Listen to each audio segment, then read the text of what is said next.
Kalau misalnya udah masuk eligible sekolah, kayaknya udah agak tenang ya. Apalagi nanti juga bisa lolos ke tahap SNBP-nya.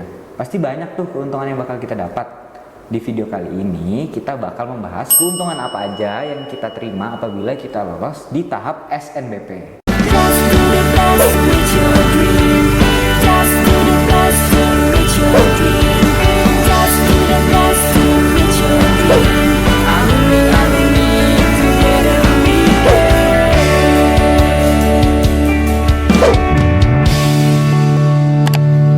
Halo teman-teman, kembali lagi bersama aku Kak Davin di GP Media Channel.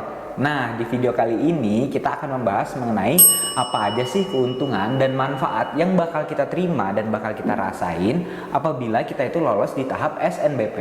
Oke teman-teman, nah sekarang udah mulai banyak nih yang nanya ke kakak, bagaimana sih kalau misalnya udah masuk ke kuota eligible dan kalau misalnya nanti lolos ke SNBP, kira-kira bakal ada persyaratan lagi apa enggak ya? Kalau kalian tahu, kalau misalnya nanti teman-teman itu lolos ke SNBP ataupun SNBT, nanti itu nggak ada persyaratan lagi ya teman-teman ya. Nanti teman-teman itu langsung aja daftar ulang sesuai jadwal dari kampusnya teman-teman. Habis itu tunggu jadwalnya untuk memulai perkuliahan. Kalau teman-teman tahu, dan pasti udah pada tahu semua nih, kalau SNBP itu merupakan jalur paling pertama untuk teman-teman bisa masuk ke perguruan tinggi negeri. Nah, jalur ini itu paling diidam-idamkan sama anak kelas 12. Karena apa teman-teman? Karena untuk masuk ke PTN yang kalian inginkan itu tanpa melalui tes tertulis atau menggunakan nilai rapot dan nilai prestasi akademik ataupun non-akademik teman-teman selama kelas 10 sampai kelas 12. Nah, ingat juga ya teman-teman ya, untuk bisa masuk dan mengikuti seleksi SNBP, teman-teman itu yang pertama harus bisa masuk ke kuota eligible dari masing-masing sekolah teman-teman. Kuota eligible itu apa sih? Nah, kuota eligible itu adalah jumlah siswa yang berhak untuk mengikuti seleksi SNBP pada suatu sekolah. Nah, itu jumlah siswanya tergantung dari sekolah kalian masing-masing. Kita langsung aja ke topik pembahasan kita, yaitu keuntungan apa aja yang bakal kita dapat apabila kita lolos di tahap SNBP. Keuntungan yang pertama, nah ini pasti teman-teman udah pada tahu nih keuntungan dari SNBP itu apa. Keuntungannya adalah teman-teman itu bisa masuk ke PTN yang kalian impikan tanpa melalui tes tertulis. Karena seperti yang udah ada di video sebelumnya, SNBP itu kan melalui jalur nilai rapot dari prestasi akademik dan non-akademik kalian yang direkap dari kelas 10 sampai kelas 12 semester 1. Jadi, nanti kalau misalnya teman-teman eligible, amin, nah teman-teman itu tinggal melampirkan berkas-berkas aja, berkas-berkas yang dibutuhkan. Kemudian teman-teman tinggal berkoordinasi kepada pihak sekolah untuk mendaftarkan di website penyelenggara SNBP. Sekarang keuntungan yang kedua.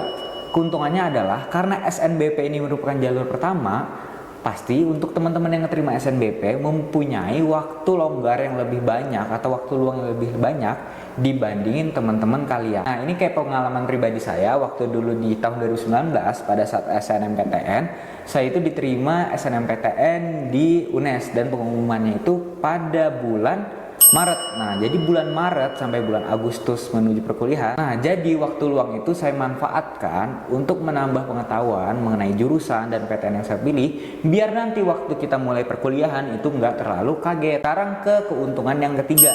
Jadi seleksi nasional berdasarkan prestasi ini benar-benar tanpa dikenakan biaya sama sekali, termasuk biaya pendaftaran.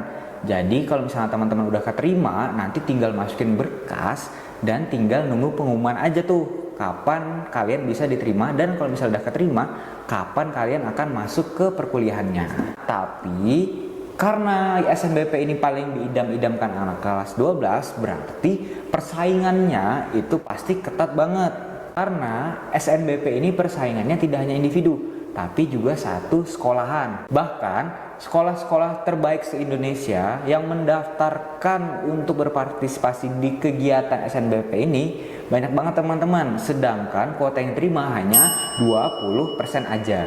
Kalian pasti kebayang dong betapa ketatnya persaingan yang akan kita hadapi di tahap SNBP. Dan tentunya kalau misalnya nanti udah terima, itu pasti jadi kebanggaan untuk kita sendiri, orang tua, dan juga pihak sekolah. Nah, itu dia teman-teman ya, keuntungan-keuntungan yang bakal kita dapat apabila kita itu lolos di tahap SNBP.